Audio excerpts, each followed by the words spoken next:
one tendency has been to conceive of students as customers rather than the student-lecturer relationship. As soon as you start paying for something, you think of it as a commodity, or you're invited to think of it as a commodity. So education in this scenario becomes less about a journey of acquiring knowledge and improving one's understanding of the world, and more about purchasing a product from which one expects to tangibly benefit. I'm not saying that all students conceive of themselves as customers, but that's the kind of that's the shift that's taken place, and that's the danger, in my view, of the imposition of fees. Is it re-articulates the relationship between lecturer and student. It seems to me that if you want to defend education as a public good, as a social good, the argument is that you guys as students are benefiting not just yourselves in terms of developing your knowledge and understanding about the world, but that in turn benefits the wider society. So in that sense it's a public good. There are all sorts of fringe benefits to that. There are all sorts of kind of consequences that I'm sure all of us would welcome, which is that alongside developing that knowledge of the world, one develops the ability to develop a career and to benefit from that in career and enjoy that career.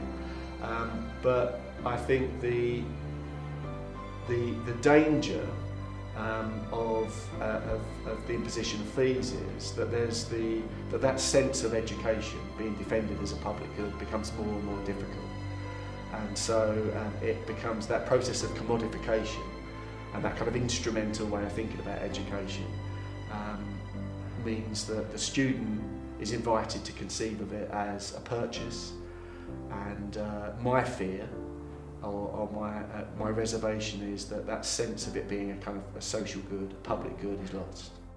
I don't think there should be a distinction. I don't think there should be a relationship between rankings and fees, for two reasons. One, I think the way that those rankings are arrived at is highly suspect. Metrics are crude ways of judging worth and by definition value. The really important metric, it seems to me, is the quality of teaching as experienced by students. So what we need to think about when we think about those metrics is the experience of the student in terms of their engagement with the subject and how they benefit from that engagement with the subject. I don't think universities with a higher ranking should have higher fees, because I'd want to question the worth of those rankings in the first place. So I think any kind of league table is divisive. It creates winners and losers. That's not to say that universities, like any other public institution, shouldn't be accountable. I think universities have a responsibility to ensure that they are delivering a good service to students. And this is a bold claim, but I'll make it nonetheless. It seems to me that actually institutions that are working with students who have lower grades, which of course is a way of ranking students, if you like, so if universities are ranked, students are ranked too. So if universities like UEL have, as part of their mission statement, a commitment to widening participation and encouraging students with lower grades to partake in a university experience, we should be credited for that, and we should be supported in that endeavour. So the idea that you can just make this simplistic equation between high achieving students, therefore impressive metrics, therefore higher fees, is an erroneous equation to make. And yet, it seems to me that's where we're in danger of heading. So there has been a recent report that has been seized by government that basically says that one of the ways in which students, the value of a university experience for students might be measured is to look at the tax returns of those graduates. Which seems to me really, really problematic, because one, it presumes that the only way that a successful experience can be quantified is by the salary that you earn. Well, what about if you go into teaching or nursing, where you've had to acquire some real knowledge and understanding in order to develop that career, and yet that's not going to be reflected in the salary that you earn. I want to go back to my earlier point, which is that there is a version of education and experience in education, which is that it is an end in itself, and that is of primary importance.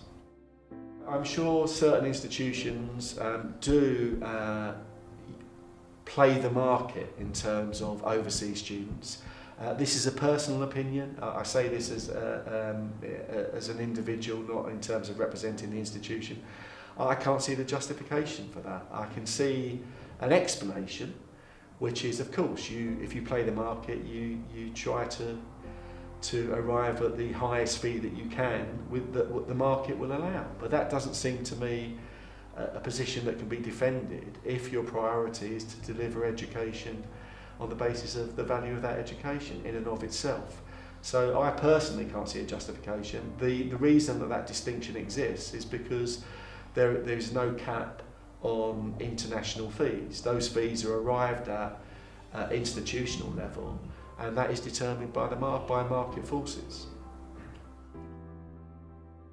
So the effect of teaching in a culture in which students are charged fees is essentially it risks two fundamental changes. The first change that it risks implementing is a fundamental change in the relationship between student and lecturer. And if an earlier version of that relationship is one predicated on the sharing of knowledge and the development of ideas around the importance of that knowledge and how to apply it in terms of the social good, the danger is that there's a shift from that relationship to a relationship in which the student conceives of themselves as a customer and the member of staff is invited to conceive of themselves as the deliverer of a product.